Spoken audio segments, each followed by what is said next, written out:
امشب در 24 ادامه آتشباران در غزه چند ساعت پیش از آغاز آتشبس موقت 4 روزه.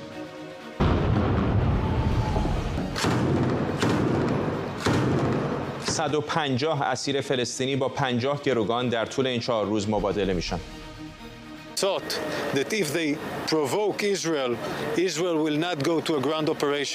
گفتگوی ایران اینترنشنال با سخنگوی ارتش اسرائیل دانیل هاگاری گفته جمهوری اسلامی و گروه‌های نیابتیش فکر نمی‌کردن اسرائیل در غزه عملیات زمینی انجام بده. انتقاد مدیر کل آژانس بین‌المللی انرژی اتمی از لغو مجوز ورود چند بازرس این سازمان به ایران. رافائل گروسی میگه این کار ضربه‌ای جدی به توانایی راستی آزمایی آژانسه. و عقب نشینی مطرح‌ترین شرکت هوش مصنوعی جهان از اخراج سام آلتمن. اوپن ای آی گفته علاوه بر برگرداندن آقای آلتمن، هیئت مدیره جدیدی هم تشکیل میده. از واشنگتن دی سی این 24 است با فرداد فرحزاد. بینندگان ایران اینترنشنال در ایران و سراسر جهان سلام به شما. از ساعت 10 صبح پنجشنبه به وقت محلی قرار جنگ بین اسرائیل و حماس به مدت 4 روز متوقف بشه. در این 4 روز 50 گروگان در برابر 150 زندانی فلسطینی آزاد میشن. دولت اسرائیل گفته به ازای هر 10 گروگان بیشتری که حماس آزاد کنه 1 روز بر توقف جنگ اضافه میشه. یک مقام فلسطینی هم در گفتگو با رویترز از احتمال توافق دوم برای آزادی 50 گروگان دیگه خبر داده. او گفته توافق برای توقف موقت جنگ در پایان این ماه باز هم تکرار میشه و در مجموع در 2 مرحله 100 گروگان و 300 زندانی فلسطینی که عمدتاً زنان و نوجوانان خواهند بود آزاد میشن. به رغم این توافق برای آتشبس 4 روزه، بمباران شدید نوار غزه امروز هم ادامه داشته. وزیر دارایی اسرائیل گفته بعد از پایان آتشبس موقت اسرائیل با تمام قوا برای نابودی حماس باز میگرده. اما شماری از اسرائیلی‌های بازمانده از حملات پیشین حماس در مقابل دادگاه اسرائیل در اورشلیم تجمع کردند و درباره توافق برای آزادی زندانیان فلسطینی اعتراض. این موضوع منو میترسونه، اینکه این تروریست ها به خیابونا برگردن. من اینجا تو اورشلیم زندگی میکنم، ممکنه یکی از اونا درست کنار من توی مرکز خرید یا بازار قدم بزنه، ممکنه یکی از تروریست ها تو خیابون از کنارم بگذره. این برام ترسناکه، چون من 22 ساله با درد مجروحیت و فقدان خانوادم که تو حملات اینا از دستشون دادم زندگی میکنم و احتمالاً این درد درم ادامه پیدا میکنه و اگه متوقفش نکنیم شاید هیچ وقتم تموم نشه. میر جاودانفر، تحلیلگر مسائل اسرائیل از تل‌آویو با مساق جاودانفر، بالاخره بعد از هفته‌ها چانه زنی این آتشبس، اگر بهش اسمش آتشبس گذاشتن، خیلی موقتی هست، از فردا صبح برقرار میشه. به گمانم برای هر دو طرف تلخ و شیرین هست. شیرین از این جهت که بالاخره تعدادی از شهروندان آزاد میشن، تلخ از این منظر که میدونن دوباره کشتار و جنگ ادامه خواهد داشت. بله، بالاخره یک تصمیم عملگرایی هستش که هر دو طرف انجام دادن برای منافع خودشون. الان برای اسرائیل این که ما بعضی از کسانی که به تروریسم محکوم شدن رو بسی آزاد بکنیم در ازای یک بچه 10 ماهه که از تخت خوابش ربوده شده، این بسیار برای ما دردناک هستش. ولی واقعیت بسی آدم بر اساس واقعیت عمل بکنه، راه دیگری وجود نداره. ما بسی شهروندان خودمون رو آزاد بکنیم، به خصوص زنان و کودکان. و حماس هم الان اونها هم بسی بالاخره به مردم خودشون نشون بدن که این حمله‌ای که انجام دادن در 7 اکتبر و عواقب مصیبت باری که داشت برای نوار غزه، در اونها یک ثمره هایی هم وجود داشت و حماس سعی خواهد کرد که با آزاد شدن این تقریبا اگر اشتباه نکنم 150 نفر یا 300 نفر هستن، ببخشید مطمئن نیستم، در این مقطع 150 نفره. 150 نفر، خیلی متشکرم. با آزادی اونها سعی خواهد کرد که جایگاه خودش رو در بین مردم فلسطین در کرانه باختری و نوار غزه، به خصوص در نوار غزه تقویت بکنه.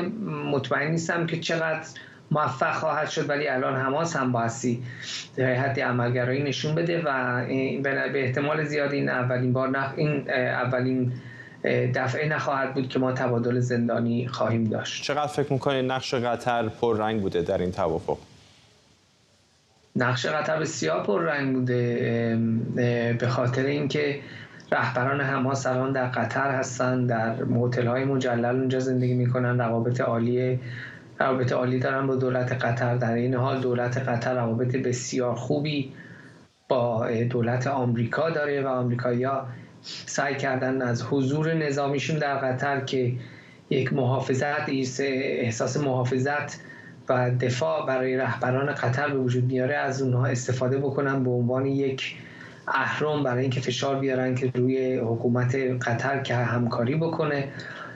سوال اینجاست که این تبادل اسرا کجا تمام خواهد شد. در روزنامه هارتز یک مقاله نوشته شده که به احتمال زیاد در بعد از آخرین تبادل اسرا که شامل سربازان اسرائیل خواهد بود، چون ها ته صف هستن، چون مرد هستن و سربازان اسرائیل که ربوده شدن، بعد از اون به احتمال زیاد هر دو طرف به یک توافقی آتشبس دراز مدت خواهند رسید. پس این احتمال وجود داره که حماس از این آخرین اسرای اسرائیل استفاده بکنه برای وادار کردن اسرائیل برای توافق با آتشبس دراز مدت. خب این در تناقض خواهد بود با ادعای اولیه مقامات اسرائیلی که میگفتن میخوان حماس رو کاملا محو بکنن از غزه. کاملا من داشتم به همونجا میرسیدم. کاملا درست میگی شما. منم که مقاله رو میخوندم و نویسنده مقاله هم همین رو میگفتش که الان اینقدر حماس دستش در این چانه زنی قوی هستش به خاطر گروگان‌های اسرائیلی که شاید در آینده بتونه اسرائیل رو وادار بکنه به یک آتشبس دراز مدت که آقای نتانیاهو دولتش بایستی قبول بکنه، وگرنه این سربازان ما آزاد نخواهند شد. و همونطور که شما هم در اسرائیل بودید و دیدید آقای فرزاد، خیلی فشار وجود داره روی دولت. الان هر جا ما بریم پوستر گروگان‌های ما هستش، تظاهرات هستش و دولت اسرائیل بایستی اونها رو آزاد بکنه، چون دولت دموکراتیک هستش و راه دیگری وجود نداره. پس احتمالش وجود داره که بعد از این عملیات نظامی ما نتونیم حماس رو وادار بکنیم که از نوار غزه خارج بشه، ولی احتمالش هم وجود داره که اسرائیل توافق بکنه به یک آتشبس دراز مدت، ولی در آینده ما راههای دیگری، دولت بعدی اسرائیل راههای دیگری رو سیاست‌های دیگر رو اتخاذ بکنه برای بیرون راندن حماس از نوار غزه. ولی چیزی که من با قاطعیت میتونم به شما بگم متاسفانه این هستش که حتی اگر حماس هم بمونه، روابط اسرائیل و مردم غزه همونطور که در روز 6 اکتبر بود نخواهد بود و این 18,000 فلسطینی که میومدن در اسرائیل کار میکردن و برای خانوادهشون معیشت، یعنی کار میکردن و پول در میوردن، دیگه نخواهند توانست برگردن به اسرائیل. ممنونم از شما مهر جاودانفر، تحلیلگر مسائل اسرائیل از تل‌آویو. ارتش اسرائیل به ایران اینترنشنال گفته جمهوری اسلامی میلیون‌ها دلار رو به حماس میفرسته تا ماشین تروریسمش رو در میان غیر نظامیان بسازه و از اون علیه اسرائیل استفاده کنه. دانیل هاگاری به همکارم بابک اسحاقی گفته جمهوری اسلامی در محاسباتش درباره عملیات زمینی غزه اشتباه کرده. I'm very happy to speak in an Iranian channel to the Iranian people. خوشحالم که در یک شبکه ایرانی با مردم ایران صحبت میکنم. مردم ایران برای ما مهمن و خوبه که اونها در جریان رویدادهای جنگ قرار بگیرن، چرا که رژیم ایران و سپاه پاسداران میخوان پروپاگاندای متفاوتی را در ایران پخش کنند. شما الان در بیمارستان شفا هستید. اون چه ما در بیمارستان شفا کشف کردیم نشان دهنده مکانیزم وحشتناک تروریستی حماسه. حماس توسط ایران و سپاه پاسداران حمایت میشه. سپاه پاسداران تجهیزات، آموزش، مهمات و تجهیزات ویژه برای حماس فراهم میکنه به ارزش میلیون‌ها دلار که باید به جای سپاه برای مردم ایران باشن. این کمک‌ها به اینجا میان برای این تجهیزات، برای این زیرساخت‌های تروریستی که ساخته میشن. اما حماس کجا ماشین تروریسم خودش رو میسازه؟ درون بیمارستان‌ها. بیمارستان شفا بزرگترین مجموعه تروریستیه. شما تونل زیر اون رو دیدین. این تونل ها به تونل های دیگری زیر خیابون ها وصل میشن. یعنی حماس با وحشیگری و بیرحمی مانند سپاه پاسداران از غیر نظامیان به عنوان سپر انسانی استفاده میکنه و زیرساخت‌های تروریستی رو در میان غیر نظامیان میسازه و از اونها به عنوان سپر انسانی استفاده میکنه. اونا میخوان مردم بمیرن تا به دنیا نشون بدن مردم در حال مردنن، در حالی که خودشون از این ماشین ترور استفاده میکنن. زیر بیمارستان‌ها، زیر مدارس، زیر مساجد ما همین الان یک مسجد رو پیدا کردیم. مسجد برای مردم و برای نمازه، اما حماس از مسجد هم استفاده میکنه برای تروریسم و ساختن موشک. این حماسه، گروهی که ما با اون میجنگیم. حماس بیرحم، وحشی و بربره و همه باید به یاد داشته باشن که این جنگ از کجا شروع شده. اسرائیل جنگ نمیخواست. ما دنبال جنگ نبودیم. در 7 اکتبر ما در بسترهای خود خواب بودیم و در همان صبح حماس به بستر ما اومد. نوزادان، کودکان و زنان ما رو برد. به زنان ما تجاوز کرد. نوزادان و کودکان ما رو سوزوند. جوانانی که برای جشن گرفتن رفته بودند رو سوزوندن، کشتن و تجاوز کردند. این حماسه. حماس بیرحم، بیقرار و قاتله. حماس بدتر از داعشه. حزب الله تصمیم گرفت در این جنگ شرکت کنه. فکر میکنم ایران و سپاه پاسداران به حزب الله گفتن که وارد این جنگ بشه، همونطور که به حوثی‌ها گفتن به این جنگ وارد بشن. سپاه پاسداران و دولت ایران از گروه‌های وابسته مثل حزب الله و حوثی‌ها استفاده میکنه تا اسرائیل رو هدف قرار بده. اونا فکر میکردن اگر اسرائیل رو تحریک کنن، اسرائیل دست به عملیات زمینی نمیزنه. اشتباه میکردن. ما الان در بیمارستان شفا در قلب حماسیم. رهبران حماس فکر نمی‌کردن ما به بیمارستان شفا برسیم، اما اسرائیل تواناییشو داره. اسرائیل مصمم حماس رو شکست بده، شر رو شکست بده و این شر همچنین در حزب الله وجود داره. چرا حزب الله وارد این جنگ شده؟ قرار بود حزب الله محافظ لبنان باشه، نه محافظ حماس در غزه. اما حزب الله توسط ایران، سپاه پاسداران، دولت و رهبر ایران برای تحریک اسرائیل به مرز فرستاده شده. بسیار سپاسگزارم که مردم ایران میتونن اینها رو ببینن و بشنون. اسرائیل با مردم ایران نقاط مشترک زیادی در مبارزه با شر داره. بسیار سپاسگزارم.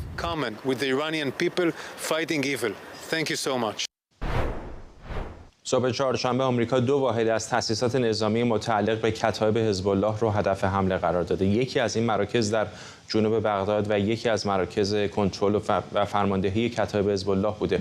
سنتکام گفته این حملات پاسخی مستقیم به حملات موشکی سه‌شنبه گروه‌های نیابتی ایران به پایگاه عین‌الاسد در عراق. رسانه‌های عراقی گفتند در حمله صبح چهارشنبه آمریکا 8 نفر از اعضای گروه کتایب حزب الله رو کشته.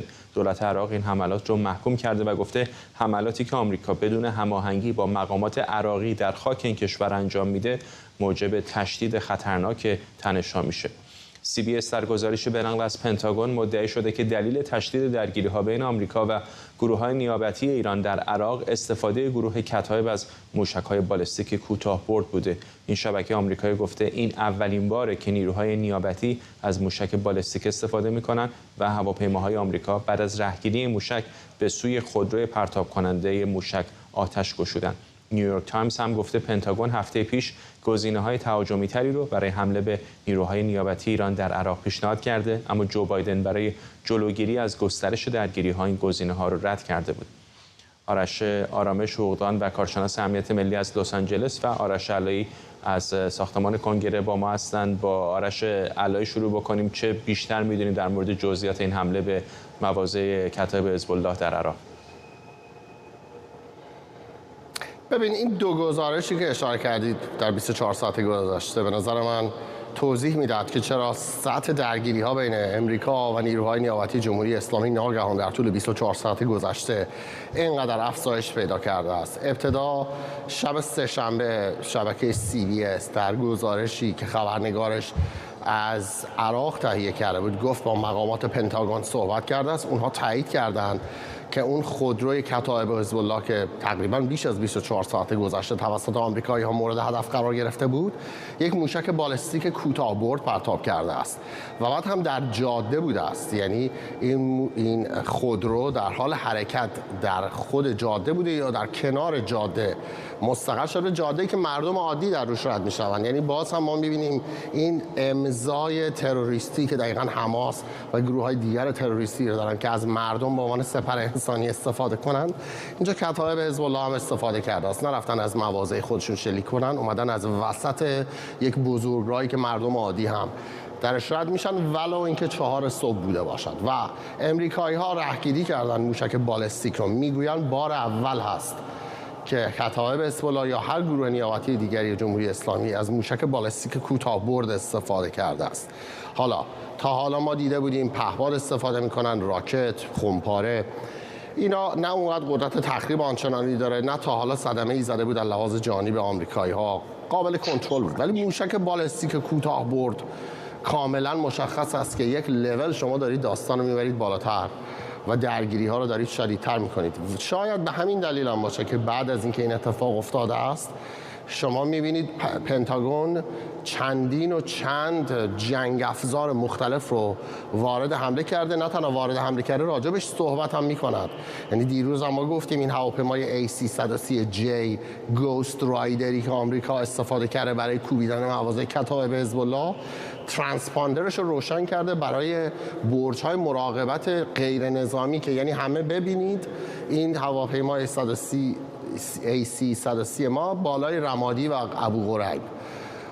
و بعد هم گزارش های دیگری که نوشته شده است نشون میدهد که اینها دیگر یک حمله نیست، یک رشته حملات است. در اون از پهپاد استفاده شده، از جنگنده های پیشرفته استفاده شده است. میدونیم 2 سری گروه، ناوگروه های مختلف وجود دارد در اون منطقه. احتمالاً در این حمله سعی کرده آمریکا از تمام این نیروها استفاده کنند. بخش دوم هم گزارش نیویورک تایمز است که شما خوندید.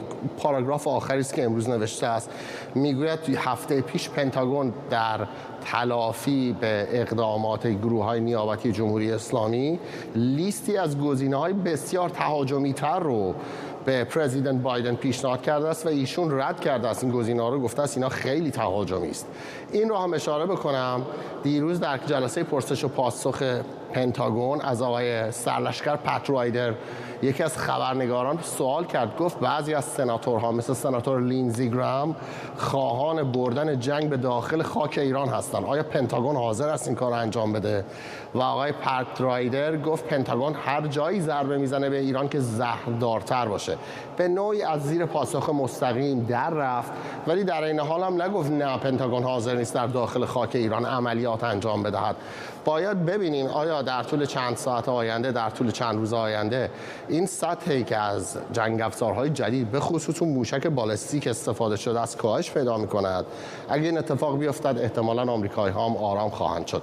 اما اگه سطح استفاده از این تجهیزات جدی‌تر بشود، تهدیدات جدی‌تر بشود، اون وقت احتمالاً پاسخ پنتاگون هم بسیار تغییر خواهد کرد. آقای آرامش، آیا این یک نرم جدیدی است که الان ایالات متحده پذیرفته که همینطور حملات یکسره از گروه‌های نیابتی ایران چه در سوریه چه در عراق به منافع آمریکا صورت بگیره و واکنش اونها هم به همین گروه‌های نیابتی باشه، حالا در گذشته سوریه و الان در عراق؟ به نظر میاد که اونها هم تصورشونه که آقای بایدن دست گسترده تر کردن درگیری رو نداره. حالا واقعیت چه هست اون بحث شده است، ولی تصور دشمنان ایالات متحده الان این هستش که ایالات متحده یا ضعیفه یا اینکه اون بنیه یا جربوزه سیاسی رو برای پاسخ دادن به این حملات نداره، وگرنه این همه حملات مکرر 60 تا اندی حمله شده از ماه اکتبر، یعنی بگیم از حدوداً 1 ماه پیش 1 ماه و نیم پیش تا حالا به مواضع نیروهای ایالات متحده. خوشبختانه هر کسی کشته نشده ولی نظامیایی بودن که زخمی بشن. 2 تا تفاوت عمده هست این در پاسخ ایالات متحده دیروز به این حملات گروه‌های نیابتی جمهوری اسلامی که من فکر می‌کنم هم از لحاظ نظامی هم از لحاظ سیاسی خیلی مهمه.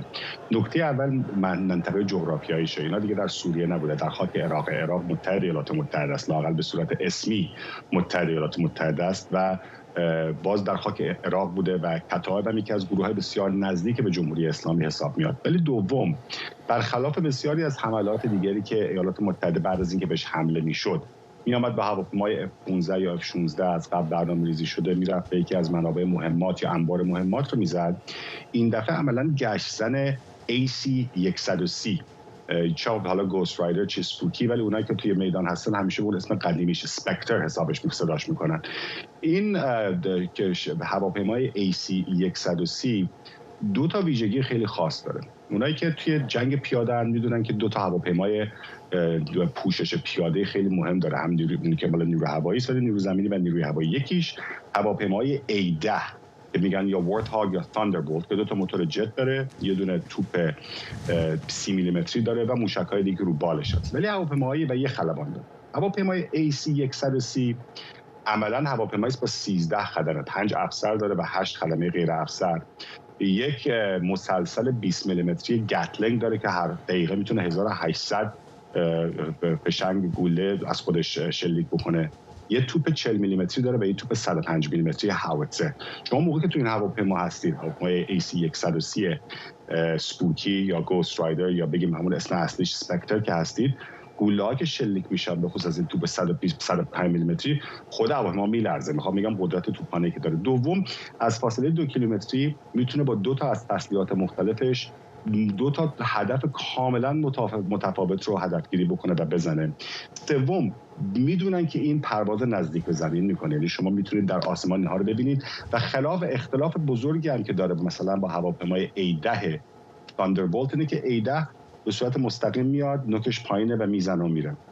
C-130 دور میزنه، مثل یک عقاب هی دور میزنه و هی دور میزنه. اکثر این تفنگاش و این توپاش در بغل هواپیما هستن، در شکم هواپیما بغلش هستن و دور میزنه دور هدف خودش. و چرا این مهم هست؟ برخلاف این که اون حمله‌های دیگه از طریق F-16 و F-15 مقابل مصر یا تلافی بوده ایالات متحده بعد از اینکه جمهوری اسلامی و نیابتی‌هاشون حمله کردن، این دفعه مثل که اینها رو در عمل گرفتن. یعنی یه جوری عملاً دفاع دیگه، انتقام یا مقابله به مصر نیست و استفاده از این برای زدن انبار مهمات نیست، برای زدن پرسنله. به احتمال زیاد هم اسامی کسانی خواهد بود که تو این درگیری‌ها کشته شدن. کتایب که 100% ازشون کشته شده، باید ببینیم کادری سپاه هم تو اینها بوده یا نه. ولی نحوه استفاده از این هواپیمای AC-130 و این که اومدن حتی اون ترانسپاندراش هم روشن نگه داشتن که بگن چی بالای سرتون هست. و سوم، معمولا اون خب هواپیما بزرگیه و سقف پروازش هم پایینه، معمولا از پایین پرواز میکنه که بتونه به نیروی پیاده پوشش نزدیک بده. خب این میشه یک هدف خیلی خوب برای ضد هوایی. معمولا در شب پرواز میکنن و هواپیما بسیار مجهزی در شب. این هواپیما باید ببینیم دقیقاً در چه ساعتی عملیاتی بوده. اگر در شب بوده که فبا، ولی اگر در شب نبوده، در روز بوده، رادارش هم روشن بوده و ترانسپاندرش هم بوده، یعنی عملاً یک خط نشون مستقیم هست برای نیروهای روی زمین اونها که نه فقط مقابله مصر میکنه ایالات متحده، بلکه حاضری که یک همچین کشتی پرنده جنگی رو بیاره و آتش بگشاید به نیروهای نیابتی از آسمان. ممنونم از شما آرش آرامش حقوقدان و کارشناس امنیت ملی از لس آنجلس و همینطور آرش علایی خبرنگار ما در کنگره آمریکا. این یک خبر فوری است. خب اجازه بدید مستقیم بریم به اسرائیل. به گمانم در اورشلیم بنیامین نتانیاهو نخست وزیر کشور داره تل آویو هست. این تصاویر، البته تصاویر زنده داریم از بنیامین نتانیاهو نخست وزیر اسرائیل که داره در اولین کنفرانس خبری بعد از تایید اینکه قرار هست فردا تعدادی از گروگان‌ها با زندانیان فلسطینی آزاد تبادل بشن صحبت میکنه. اجازه بدید بخشی از صحبت او رو بشنویم.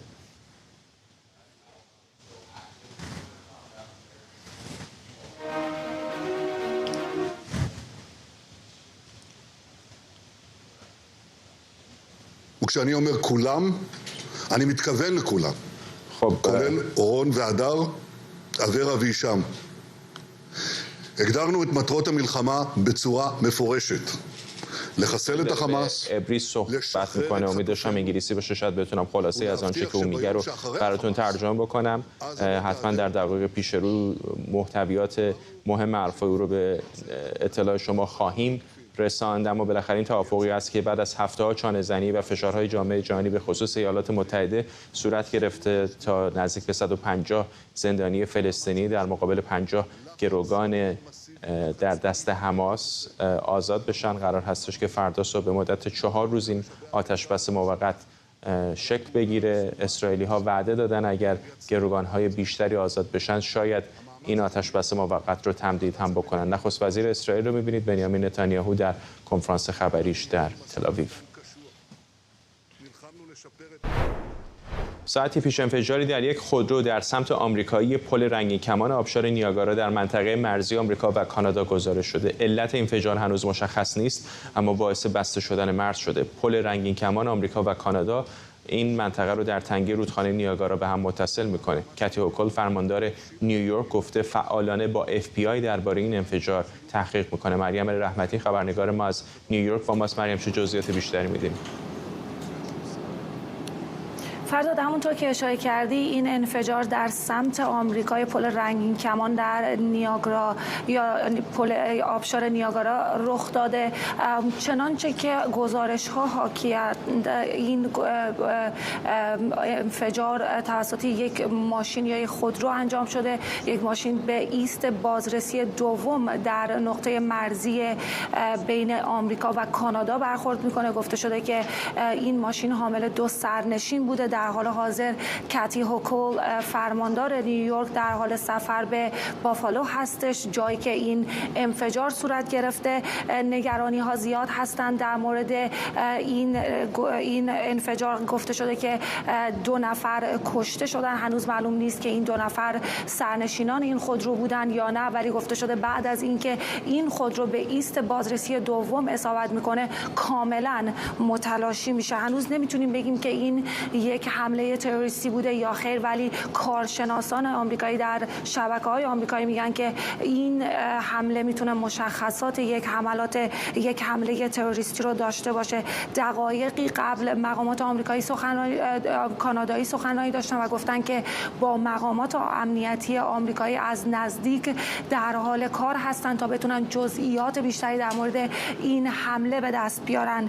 فرداد، موضوع انقدر جدی هستش که هر دو طرف آمریکایی و کانادایی رو درگیر خودش کرده. باید بگم که دقایقی قبل جاستین ترودو در مجلس این کشور سخنرانی میکرد و گفت که تمام نیروهای امنیتی در تلاش هستن تا بتونن جزئیات بیشتری درباره این حمله پیدا بکنن. او گفت که این نوع حملات ارزش خیلی مهمی برای کانادا و آمریکا داره و طرفهای آمریکایی و کانادایی با هم در حال کار هستن تا بتونن جزئیات بیشتری رو در اختیار مردم قرار بدن. در مورد این حمله باید بگم که ایست‌های بازرسی بیشتر شده در فرودگاه‌های نزدیک به محل حادثه، از جمله فرودگاه بافالو. خیلی از خیابون‌ها بسته شدند. 4 نقطه مرزی در مرز کانادا و آمریکا در حال حاضر تعطیل هستند و همچنین نیروی پلیس فدرال آمریکا در منطقه هستش تا بتونه بیشتر در این مورد جزئیات ارائه بکنه. ولی آنچه معلوم هست تا این لحظه تصاویر ویدیویی هست که CNN به دست آورده از لحظه انفجار این خودرو. معلوم نیست که این خودرو حامل مواد انفجاری بوده یا نه، ولی اونطور که کارشناسات امنیتی میگن یک خودرو بدون حمل مواد منفجره هم میتونه چنین آثاری به جا بگذاره. فرداد، ممنونم از تو. همطور که خودت هم به درستی اشاره کردی هنوز جزئیات کامل نیست و شرایط خیلی سیال، طبیعتاً اون رو رصد می‌کنیم همینجا و هم تو اونجا در نیویورک به محضی که جزئیات بیشتری بیاد بیننده‌ها رو هم در جریان بذاریم. ممنونم. مریم رحمتی در نیویورک. چند زندانی سیاسی اوین در بیانیه گفتن حکومت جمهوری اسلامی به رشد هیولای بی‌تفاوتی نسبت به رنج فلسطینی‌ها در میان مردم ایران دامن زده. در این بیانیه آمده که حکومتی که پارسال و قبلتر از اون دست به کشتار هزاران کودک و نوجوان زده، حالا قصد داره ماهیت ارتجاعیش رو به بهانه دفاع از مردم فلسطین پنهان کنه. آنیشا اسداللهی، گلرخ ایرایی، کیوان مهتدی، رضا شهابی، آرش جوهری، مهران رؤوف، فؤاد فتحی، مازیار سید نژاد و امید مسیر 9 زندانی سیاسی هستند که این بیانیه رو در نکوهش بی‌تفاوتی مردم ایران به مسائل مردم غزه امضا کردند. حسین قاضیان جامعه شناس از واشنگتن دی سی با ماست. آقای قاضیان، چقدر به نظرتون واقعا این خشمی که بخش قابل توجهی از جامعه ایران نسبت به حکومت داره در نگاه و نگرش اونها به نزاع بین فلسطینی‌ها و اسرائیل هم تاثیر گذاشته؟ به نظر من زیاد، به دلیل اینکه می‌دونید رژیم‌ها و مردم از هم جدا نیستن. معمولا اینا امتداد همدیگه هستن. یعنی اینطور نیست که مثلا یه رژیم سیاسی از اورانوس بیاد مردمش از کیوان بیان.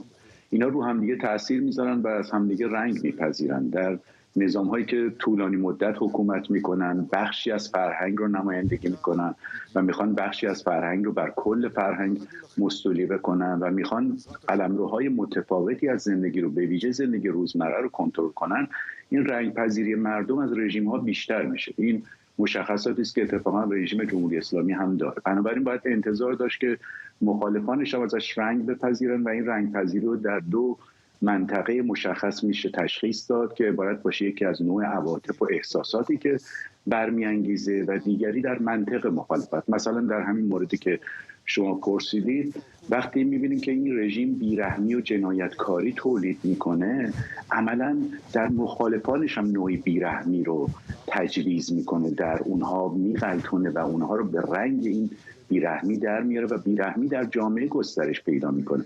البته منظورم این است که بیرحمی که در جامعه ما وجود داره تماما به خاطر رژیم، به دلایل دیگری هم هست، ولی رژیم بیرحم کم کم دشمنانش رو هم بیرحم میکنه و به این ترتیب نسبت به رنج دیگران ممکنه اونها انقدر گزیده نشن که پیش از این دشمنی با اون رژیم بیرحم میگزیده شدن. و از طرف دیگه منطقش رو هم برای اونها مستولی میکنه، یعنی اینکه اگر کسی با من مخالفه پس اون نابجاست و نادرسته. مثلا اگر دشمنان جمهوری اسلامی موافق دموکراسی هستن پس دموکراسی مثلا چیز به درد نخوره. به همین ترتیب می‌بینید که مثلا چون جمهوری اسلامی داره از فلسطینیان دفاع میکنه، مخالفانش هم این منطق رو میپذیرن، پس موافقت با فلسطینیان موافقت نادرستی است و اگر با اسرائیل داره رژیم مخالفت میکنه پس ما باید با اسرائیل موافقت کنیم.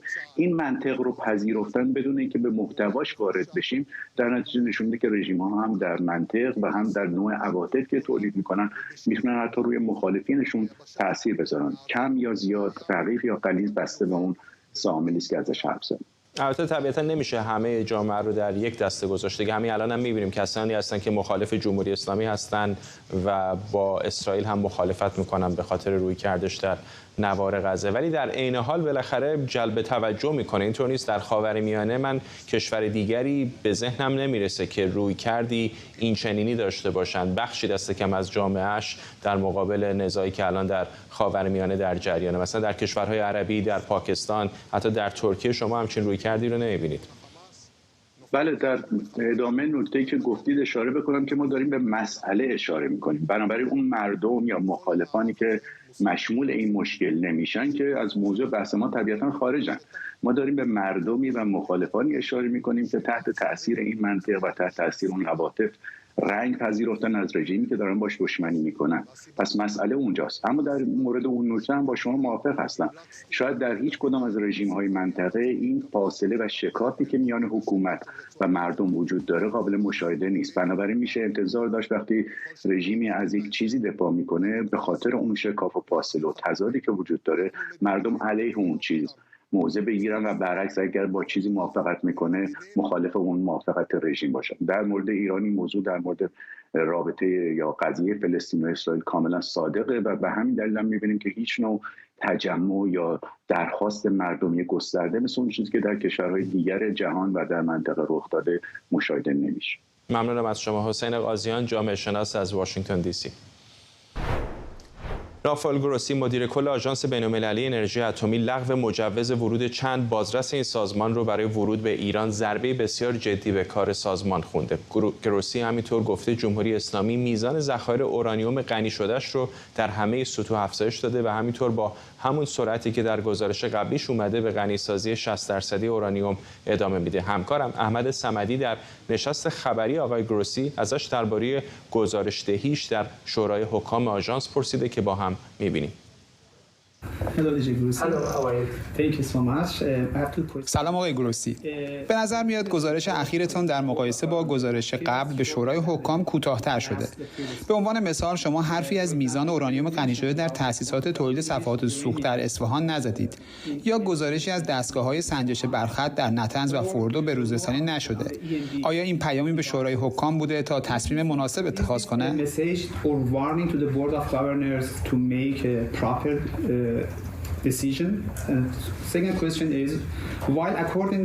در حالی که بر اساس توافق شما با مقامات جمهوری اسلامی در اسفند ماه گذشته قرار بوده بازرسی‌ها از تأسیسات ایران افزایش پیدا کنه، به نظر میاد مقامات جمهوری اسلامی در حال اعمال محدودیت‌ها هستند. آیا آژانس نظارت بدون وقفه به تأسیسات هسته‌ای ایران داره؟ بله، یک سری موضوع است. چیزی که شما بهش اشاره کردین نماد میزان و مسئله گزارش، مسئله شفافیت است.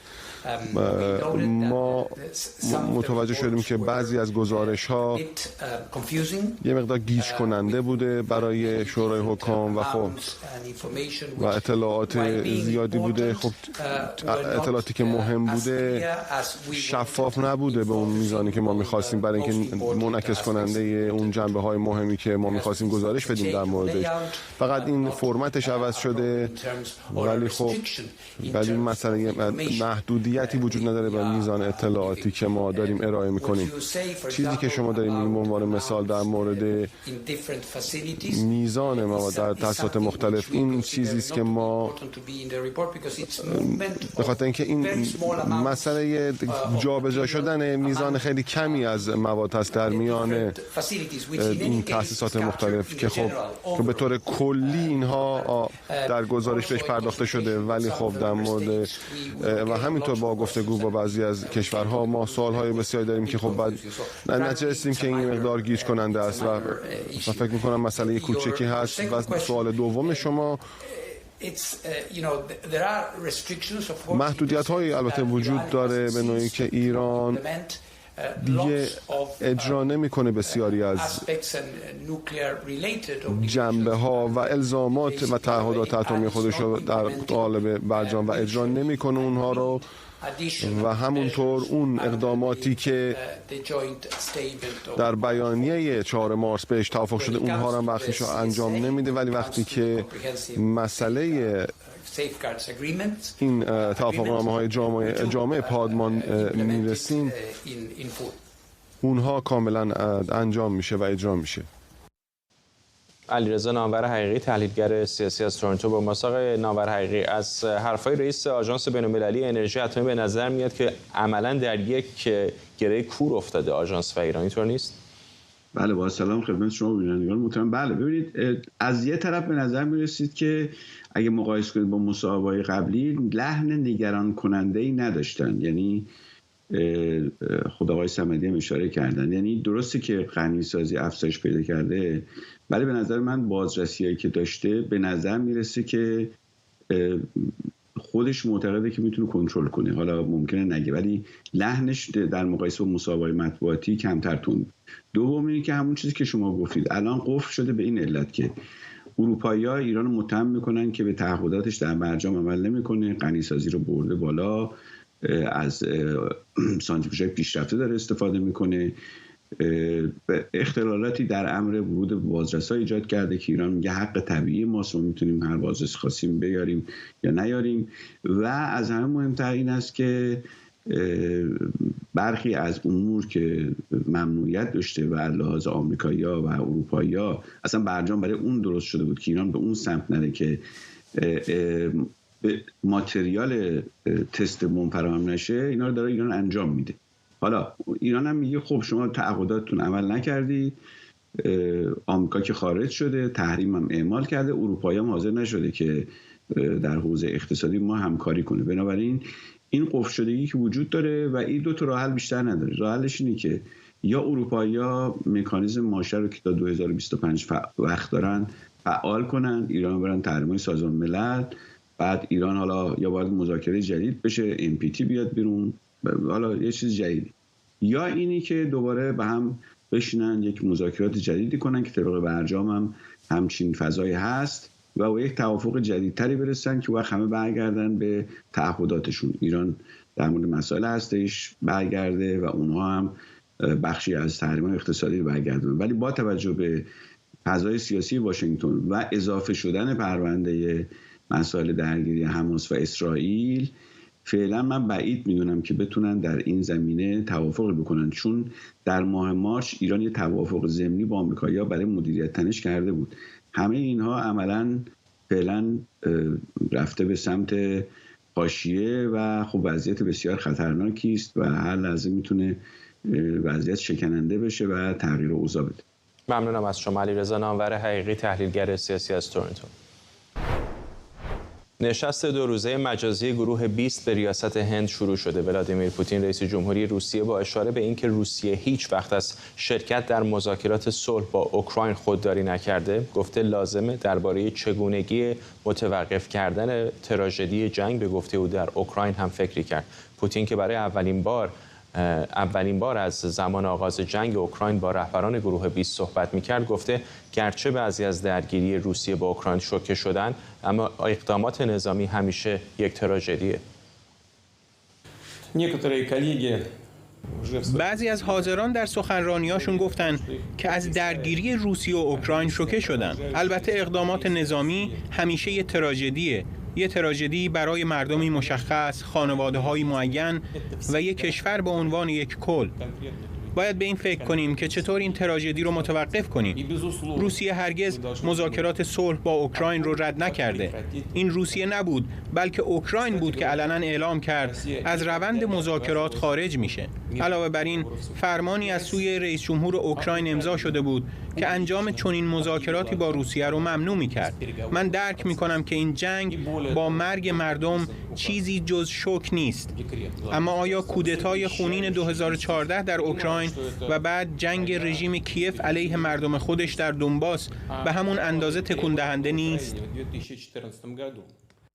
از سوی دیگه لوید آستین وزیر دفاع آمریکا در بازگشت از سفرش به کیف در نشست گروه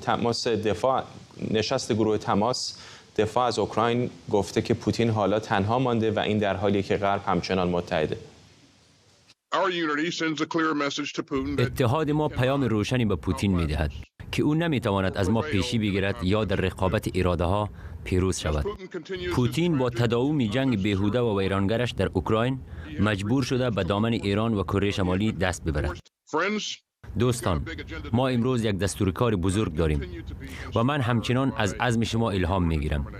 پوتین تنها مانده است، اما ما در کنار هم هستیم و به حمایت از نیروهای آزادی در اوکراین ادامه خواهیم داد.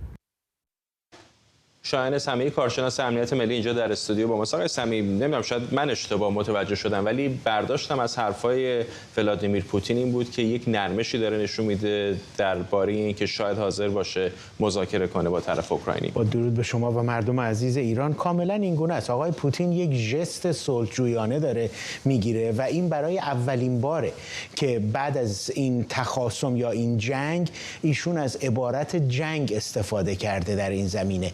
قبلا همیشه در مورد عملیات ویژه نظامی صحبت می‌کردن.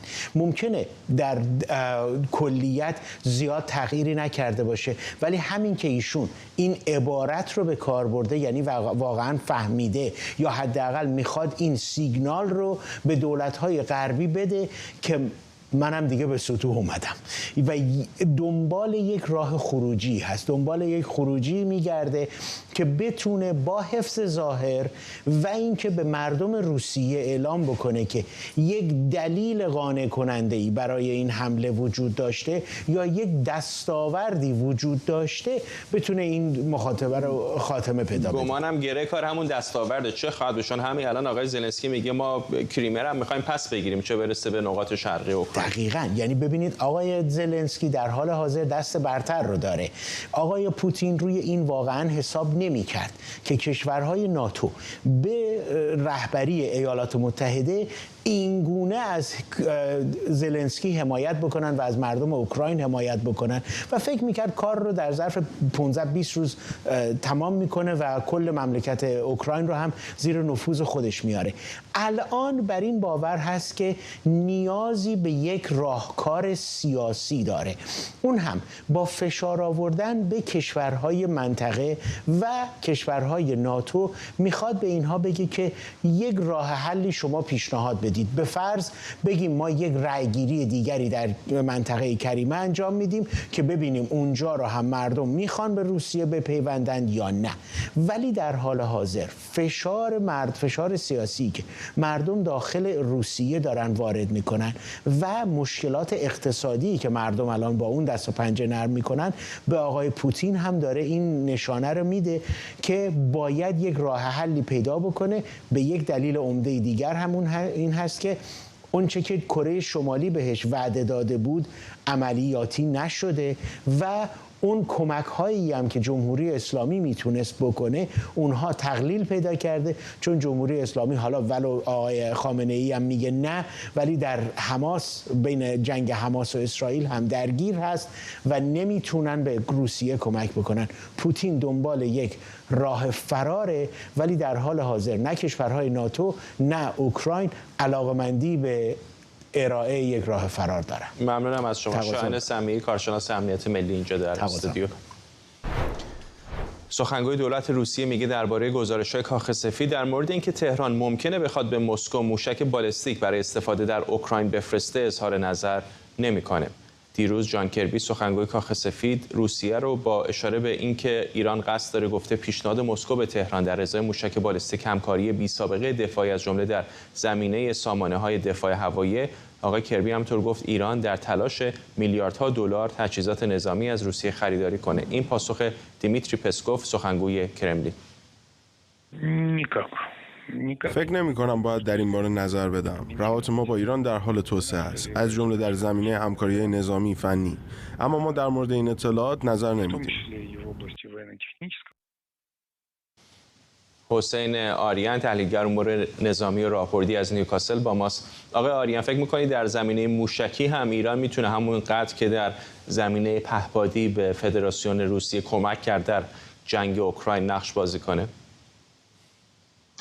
امکانش هست، برای اینکه هنوز دقیقاً نمیدونیم. جان کربی سخنگوی شورای امنیت کاخ سفید گفته که جمهوری اسلامی ممکن است، تصریح کرده که در حال بررسی ارسال موشک‌هایی به روسیه باشه ولی در مجموع امکانش هست. یعنی روسیه با توجه به مصرف بسیار بالای تسلیحات که داره و همه میدونیم که به هر حال با کمک ایران یک کارخانه تولید پهپاد شاهد 136 رو در تاتارستان افتتاح کرده و مرتبم ازش استفاده میکنه. دادن موشک از سوی ایران میتونه کمکی باشه به روسیه، هم به سرفست ارزونتره و هم ماهیت به حساب عملیاتی رو که روسیه انجام میده میتونه بالا ببره. برای اینکه الان روسیه با توجه به فصل زمستان واقعا تمرکزش بر روی زدن زیرساختارهای اوکراین، مراکز تولید انرژی هست که به هر حال زندگی رو بدتر بکنه برای مردم اوکراین. ولی به هر حال باید نکات دیگری رو هم در نظر گرفت. با توجه به اینکه ما یک جنگ داریم در خاورمیانه، تمام انگشتان به طرف جمهوری اسلامی نشانه رفته که شما پشت حزب الله هستین، پشت حماس هستین، پشت حوثی‌ها هستین و به طور کلی اون چرا که در جامعه بین‌المللی به هر حال نظر میدن در مورد ایران و نقش ایران، آیا واقعا جمهوری اسلامی تو این شرایط میخواد موشک به روسیه بده و واقعا اون نقش خودش رو در جنگ اوکراین برجسته بکنه؟ این قابل بحثه. ولی اگر جمهوری اسلامی چون این تصمیمی بگیره، اینا بیشتر موشک‌های با برد کوتاه و با برد متوسط خواهند بود، مثلا موشک فاتح 110 بین 300 تا 500 کیلومتر برد داره، یا موشک ذوالفقار که اونم از خانواده فاتح است با برد مثلا 700 کیلومتر، یا فاتح مبین فاتح 313 با برد 200 کیلومتر. از این نوع موشک‌ها میتونه به روسیه بده. اینکه در مقابلش چه خواهد گرفت اون بحث دیگری است. ممنونم از شما. حسین آریان، تحلیلگر امور نظامی و راهبردی از نیوکاسل. یک هفته بعد از اخراج ناگهانی سام آلتمن، مدیرعامل و مؤسس اوپن ای آی، این شرکت از بازگرداندن او و تشکیل هیئت مدیره جدید خبر داده. اوپن ای آی اعلام کرده هیئت مدیره جدیدی متشکل از برت تیلر، لری سامرز و آدام دیانجلو تشکیل میشه. به دنبال برکناری ناگهانی آقای آلتمن، سهام مایکروسافت که سرمایه‌گذار اصلی این شرکت 80 میلیارد دلار از ارزشش رو از دست داد و 4 نفر از مدیران ارشد اوپن ای آی هم استعفا کردند. 700 کارمند دیگر هم تهدید کرده بودند اگر اعضای هیئت مدیره استعفا نکنن شرکت رو ترک میکنن. مهدی سارمیفر، روزنامه‌نگار علم و فناوری از رجاینا کانادا با ماست. آقای سارمیفر، کودتایی شد در اوپن ای آی و عقب نشینی هیئت مدیره، چه اتفاقی افتاد؟ هنوز جزئیاتش به نظر نمیاد خیلی روشن باشه. بله، هنوز جزئیات همونطور که فرمودید خیلی مشخص نیست. با چیزایی که میدونیم به خصوص خبری که امروز بلومبرگ زده بودیم بود که ما شاهد یک اختلاف نظر در مورد تمرکز بر روی محصول تجاری یا توسعه فناورانه بودیم. در شرکت‌هایی مثل اوپن ای آی که شرکت‌های پیشگام و نوآورانه هستند، آدم‌های فنی خیلی مهم و تاثیرگذار هستند و قدرت زیادی دارن. در اون شرکت فردی به اسم ایلیا ساتسکیور هست که این یکی از آدم‌های مهم در تاریخ هوش مصنوعی، کارهای خیلی بزرگی کرده، در گوگل برین بوده، بعد از اونجا اومده بیرون و خواسته از بنیانگذاران اوپن ای آی هستن، می‌خواسته که همواره این شرکت، یعنی در حقیقت این گروه، به صورت یک بنیاد غیر انتفاعی هوش مصنوعی رو توسعه بده. اون در چند هفته اخیر ظاهراً ناراضی بوده از اینکه سام آلتمن خیلی روی محصول چت جی پی تی و فروش تجاری اون تمرکز کرده و معتقد بوده که این باعث شده که یه مقدار تمرکز شرکت به هم بخوره. اون خیلی آدم به هر حال ساینتیفیکی و اینها. اختلاف نظر اون و در این حال پشتیبانی هیئت مدیره از نظر اون باعث شد که هفته گذشته آلتمن از این شرکت کنار گذاشته بشه، گرگ بروکمن هم کنار گذاشته بشه. اینها برن به ادعا کردن که خب میرن به مایکروسافت، در اونجا کارو شروع میکنن. ساتیا نادلا هم حمایت کرد ازش. اونها ظاهرا در مایکروسافت مستقر شدن، اما در طول یک هفته مذاکره برای بازگشت اونها برقرار بود. 2 بار مدیر عامل شرکت عوض کرد تا اینکه در نهایت ایلیا و سم با هم توافق کردن و نتیجه توافق همون شد که شما فرمودید. هیئت مدیره این دفعه کامل کنار گذاشته میشن و دیانجلو از شرکت کورا تنها کسی که باقی میمونه در هیئت مدیره و 2 نفر دیگه که فرمودید، مثلا لری سامرز که در کابینه کلینتون بوده، وزیر خزانه داری بوده، میاد توی هیئت مدیره و هدف این هیئت مدیره جدید اینه که این شرکت رو، هیئت مدیرش رو و مدیران ارشد این شرکت رو دوباره بازاریابی کنه و بچینه. در اینجا در حقیقت ما اتفاقی دیدیم افتاد این بود که گروهی از مهندس‌ها اونقدر قدرت داشتن و اهمیتشون در شرکت بالا بود که نظراتشون، اختلاف نظرات بینش خودشون یا اون چیزی که در نهایت دوست دارن در رویه کار شرکت پیاده سازی بشه تأثیر میذاره در مسائل اقتصادی، طوری که اخراج آلتمن همونطور که گفتیم اون هزینه رو وارد کرد به سهام مایکروسافت و بخش زیادی از سهامداران شرکت اوپن ای آی ناراضی بودن از این وضعیت و این فشار آورد روی هیئت مدیره که در نهایت باخت و بپذیره، کنار بکشه و آلتمن دوباره برگرده. البته ایلیا و سام آلتمن با هم توافق کردن، یعنی ایلیا به عنوان سی تی او باقی میمونه در شرکت. این عجیب نیستش که هیئت مدیره نبض بازار و سهامداران و کسانی که منفعت داشتن در شرکت رو قبل از این رأیگیری جنجالی نسنجیده بود که به کجا خواهد برد اوپن ای آی رو؟ بله، حتما مسائل سیاسی پشت این قضیه هست، اما توجه بکنید که اوپن ای آی یه شرکتی که یک محصول فناورانه ارائه داده. این صحبت‌های 1-2 سال گذشته راجع به هوش مصنوعی میشه. خب واقعیت اینه که در زمینه هوش مصنوعی در 1-2 سال گذشته اتفاق خاصی نیفتاده. اتفاق در طول 20 سال که آروم آروم شکل گرفته، اما در 1-2 سال گذشته این شرکت یک محصول فناورانه بیرون داده، چت جی پی تی، که صحبت کردن با اون برای کاربران اونها رو به تعجب واداشته که انگار دارن با انسان صحبت میکنن. یعنی ما رو یاد اون آزمون معروف تورینگ انداخته. این اهمیت محصول فناوری و تکنولوژی رو نشون میده و این نشون میده که در این شرکت‌های پیشگام چقدر به هر حال وابسته‌اند به تکنولوژی. حالا این کسی که داشته این حرکات و تغییرات رو رقم می‌زده کسی بوده که این تکنولوژی رو ساخته، یعنی ایلیا ساتکیور. بنابراین هیئت مدیره به پشتوانه اون این کودتا رو انجام دادن. ظاهرا در مذاکراتی که 2 روز پیش انجام شده او و سم آلتمن به توافق رسیدن و اون اعضای هیئت مدیره یهو دیدن که پشتشون از لحاظ حمایت‌های تیم فنی هم خالی شده و دیگه بازی رو باختن. و خیلی کوتاه اگر بگید، به نظر نمی‌رسید در هر دو صورت مایکروسافت خیلی بازنده باشه، هرچند سهامش اومد پایین، برای اینکه سریع دوباره می‌خواست آقای آلتمن رو جذب مستقیم مایکروسافت کنه؟ بله حتما آلتمن و تیمش گرگ اونا هر جایی برن در این سن و سال این در حقیقت توانایی خواهند تونست که اتفاقات بزرگی رو رقم بزنن. برای همین شاید بالا پایین بشه بازار، ولی در نهایت مایکروسافت در هر دو صورت برنده این بازی بود. البته همینطور کاربران. ممنونم از شما. مهدی سارمی‌فر، روزنامه‌نگار علم و فناوری از رجاینا کانادا با ما.